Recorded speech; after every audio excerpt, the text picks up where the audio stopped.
اگر آپ کو ایمان اور یقین حاصل ہو تو پھر دعا کریں اللہ اس پر استقامت عطا فرمائے، پھر اس پہ ڈٹ جائے۔ نبی پاک صلی اللہ علیہ وسلم نے فرمایا میں اس بات کا خوف نہیں کرتا کہ میری امت کمزور ہو جائے گی، اس بات کا ڈر نہیں کہ پیسے ختم ہو جائیں گے، نہ یہ خوف ہے کہ بھوکی مرے گی۔ حضور کس بات کا خوف ہے؟ تو نبی پاک نے فرمایا خوف یہ ہے کہ ان کا یقین کمزور ہو جائے گا۔ یاد رکھیں اگر اعتبار نہ ہو تو گھر نہیں چلتا، تو اگر اللہ رسول پر یقین کامل نہ ہو تو پھر بندہ مسجد نہیں آ سکتا، پھر اس کا دین نہیں چلتا، پھر اس کے لیے مشکل ہے نماز، پھر اس کے لیے مشکل ہے راہ خدا میں خرچ کرنا۔ میرے نبی پاک نے فرمایا یوں نہ کہا کر کہ یا اللہ چاہے تو دے چاہے تو نہ دے، جب مالک سے مانگ تو کہا کر یا اللہ تجھی سے مانگنا ہے، میں لے کے اٹھوں گا، تو مجھے دے گا۔ فرمایا جتنا تیرا یقین کامل ہوگا اتنا ہی اللہ تجھے جھولی بھر کے عطا فرمائے گا۔ کمزور سا مسلمان، لڑکھڑاتا سا مسلمان دیکھتا ہوں کرتا ہوں، اور یہ بھی نہ دیکھا کریں بھائی ایمان یقین کو استقامت کے درجے پہ لیں، یہ نہ دیکھا کریں کہ وہ کیسے دے گا، وہ کسی وسیلے کا محتاج نہیں ہے، وسیلے کو پسند کرتا ہے، پر وسیلے کا محتاج وہ بغیر وسیلے کے بھی دے دیتا ہے۔ ہر آدمی ماں باپ کے ذریعے پیدا ہوتا ہے، اگر پیدا کرنا چاہے تو جناب عیسیٰ کو بغیر باپ کے پیدا کر دیتا ہے، اگر پیدا کرنا چاہے تو حضرت آدم کو بغیر ماں اور باپ کے پیدا کر دیتا ہے۔ جب یقین رکھیں، یقین قرآن مجید پڑھیے، حضرت موسیٰ علیہ السلام فرعون کے دربار میں کھڑے ہیں، چاروں جانب دشمن ہی دشمن ہے، جادوگر آ گئے، انہوں نے سانپ چھوڑے، حضرت موسیٰ کے ہاتھ میں ڈنڈا تھا، حضرت موسیٰ کہتے ہیں یا اللہ کیا کروں؟ تو اللہ تعالیٰ نے فرمایا اپنا سانپ پھینک دو۔ کہنا چاہیے تھا نا کہ یا اللہ ایک ہی تو شے ہے، اتنے سانپ ہے، بچانے کے لیے ڈنڈا ہے وہ پھینک دوں؟ ڈنڈا پھینکا جاتا ہے، سانپ کو دیکھ کر کے قابو کیا جاتا ہے۔ یہ میرا اور آپ کا ذوق ہے نا، لیکن انبیاء کرام کا انداز ملاحظہ کیجئے میرے عزیزو۔ اللہ فرماتے ہیں ڈنڈا، اے موسیٰ ڈال دے اپنا عصا، پہلے نہیں فرمایا کہ سانپ بن جائے گا، فرمایا بس تو ڈال دے۔ میں اور آپ ہوتے ہیں تو سام سامنے ہے، ڈنڈا ہاتھ میں، ہم کہیں گے عجیب بات ہے، یہی تو دفاع کی چیز ہے، اسی کو ڈال دوں تو بچوں گا کیسے؟ کہا ڈال دو، تو حضرت موسیٰ نے ڈال دیا، کہا میرے رب کا حکم ہے تو میرے لیے بہتر ہی ہوگا۔ اللہ فرماتے ہیں جب موسیٰ نے ڈالا تو میں نے اس ڈنڈے کو، اس عصا کو اژدہا بنا دیا۔ اب کبھی عصا بھی اژدہا بنے، کبھی چھڑی بھی بہت بڑا اژدہا بنی ہے، لیکن قرآن کہتا ہے جناب موسیٰ نے ڈالا تو اللہ نے اژدہا، بلکہ اسے پیچھے چلیے، عورتیں کمزور یقین کی ہوتی ہیں نا، جناب موسیٰ پیدا ہوئے تو اللہ فرماتے ہیں میں نے موسیٰ کی ماں کے دل میں بات ڈالی، ماں کے دل میں، صندوق میں ڈال کے تو اس کو دریا میں بہا دے۔ اور بھائی صندوق میں کہہ سکتے ہیں نا آکسیجن کیسے جائے گی، اور دریا میں بچے بچنے کے لیے ڈالے جاتے ہیں کہ ڈوبنے کے لیے ڈالے جاتے ہیں؟ ماں کے دل میں یقین کمزور نہیں تھا ماں کا۔ انبیاء کے ماں باپ موحد ہوتے ہیں، دین کو ماننے والے، ماں کے دل میں اللہ نے بات، اللہ قرآن میں کہتے ہیں میں نے وحی کی، میں نے القاء کیا، میں نے بات ڈالی۔ حضرت موسیٰ کی ماں کہتی ہے میں نے ڈال کے نا سمندر میں بیٹا، میں نے سمندر میں بیٹا ڈال کے صندوق میں بند کر کے رب کے حوالے کیا۔ آپ فرماتے ہیں میرے مالک کا بھروسہ کیا تو پھر میرے مالک کا کام دیکھو، کمال دیکھو، میں نے دریا میں ڈالا، اللہ نے فرعون کے گھر میں میرے بیٹے کی پرورش کرا دی۔ یہ یقین کہ حضرت موسیٰ کے پاس قوم آئی، قرآن پڑھیے، کہ جناب پانی چاہیے، وَإِذِ اسْتَسْقَىٰ مُوسَىٰ لِقَوْمِهِ، موسیٰ نے اپنی قوم کے لیے پانی مانگا، ہم نے کہا فَانْفَجَرَتْ مِنْهُ اثْنَتَا عَشَرَةَ عَيْنًا، اپنا ڈنڈا پتھر پہ مارو۔ عقل والا آدمی ہوتا تو اڑ جاتا، کہتا یا اللہ پتھروں سے بھی کبھی پانی نکلا ہے؟ اضرب بعصاک الحجر، مارو پتھر پہ ڈنڈا۔ اللہ کے نبی نے منٹ نہیں لگایا، ٹھا کر کے ڈنڈا لگایا، فَانْفَجَرَتْ مِنْهُ اثْنَتَا عَشَرَةَ عَيْنًا۔ اللہ فرماتے ہیں جناب موسیٰ نے ایک عصا مارا، میں نے 12 چشمے جاری کر دیے۔ تو لے تو اللہ کرتا ہے، اللہ کہتا ہے پڑھ نماز روزی دوں گا، کہتا ہے سوچتا ہوں۔ اللہ فرماتا ہے آجا مسجد میں تیرا ہو جاؤں گا، کہتا ہے دیکھتا ہوں۔ رب فرماتا ہے تو میرے محبوب کی غلامی کر، میں تجھے محبوب بنا لوں گا۔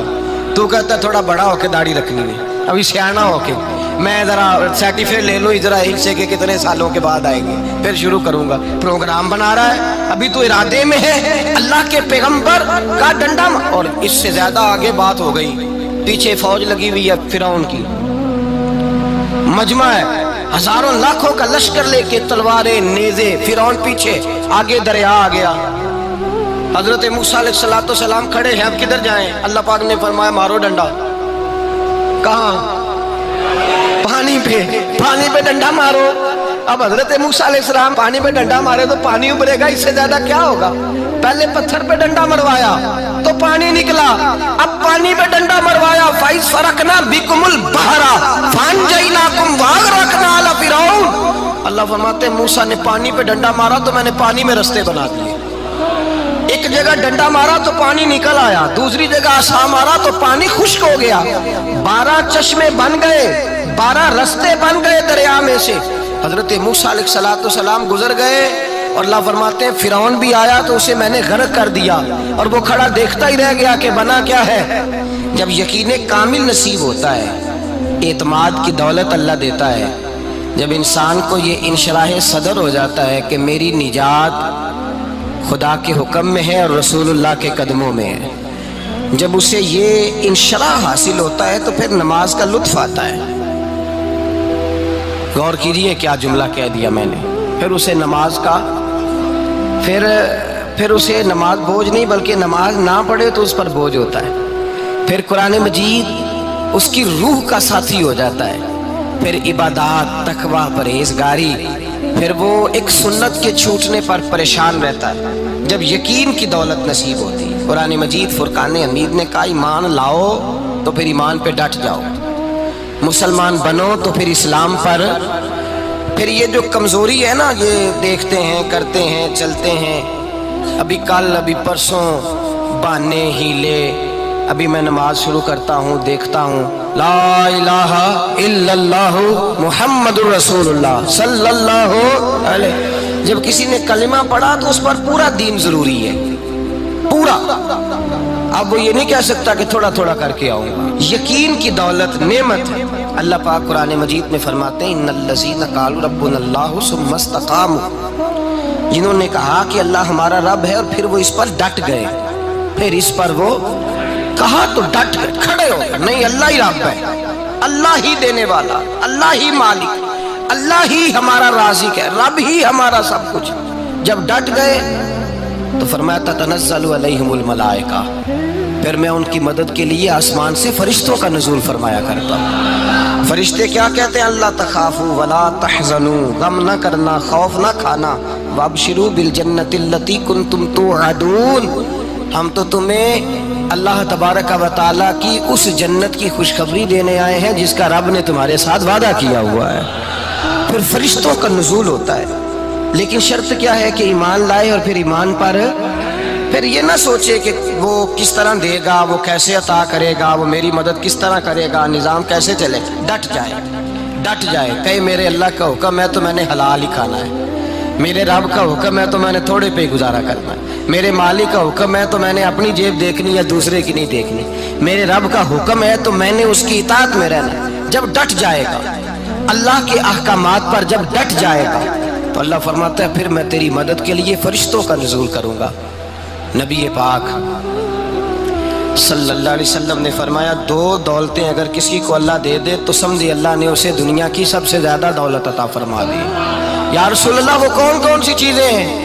فرمایا ایک جس شخص کو اللہ نے معاف کرنے کی دولت عطا کر دی، جو معاف کرنے لگ گیا، جس کی طبیعت میں درگزر آ گیا، جو معاف کرنے لگا، غلطیاں معاف کرنے لگا، جس کو ایک دولت یہ مل گئی، اور دوسرا میرے مصطفیٰ نے فرمایا جسے اللہ نے یقین کی دولت عطا فرما دی۔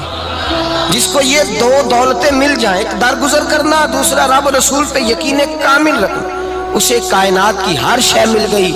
میرے نبی پاک نے فرمایا جب بھی دعا مانگو خدا سے یہ 2 نعمتیں مانگا کرو، عرض کیا کرو اے اللہ درگزر کی دولت عطا فرما، اے اللہ تو ہمیں یقین کی دولت عطا فرما، ایمان کی قوت اور پختگی نصیب فرما۔ میرے بھائی حضور نے فرمایا مانگ کے لو۔ کمزور ایمان والا شخص کسی کام کا نہیں ہوتا۔ جس آدمی کے ذہن میں شک کا بیج ایک دفعہ جنم لیتا ہے وہ آدمی تو غلام سے بدتر ہے، بے کیف سجدہ، روٹھی روٹھی سی عبادت، اس کی زندگی کیفیات سے خالی ہے۔ جس شخص کو پتہ چل جائے نا لوگ میرے مخالف ہیں، اس کا تو سجن رہتا ہی کوئی نہیں۔ اصل بات یہ ہوتی ہے کہ یہاں سوچ بیٹھا ہے کہ دنیا میرے خلاف ہے، یہاں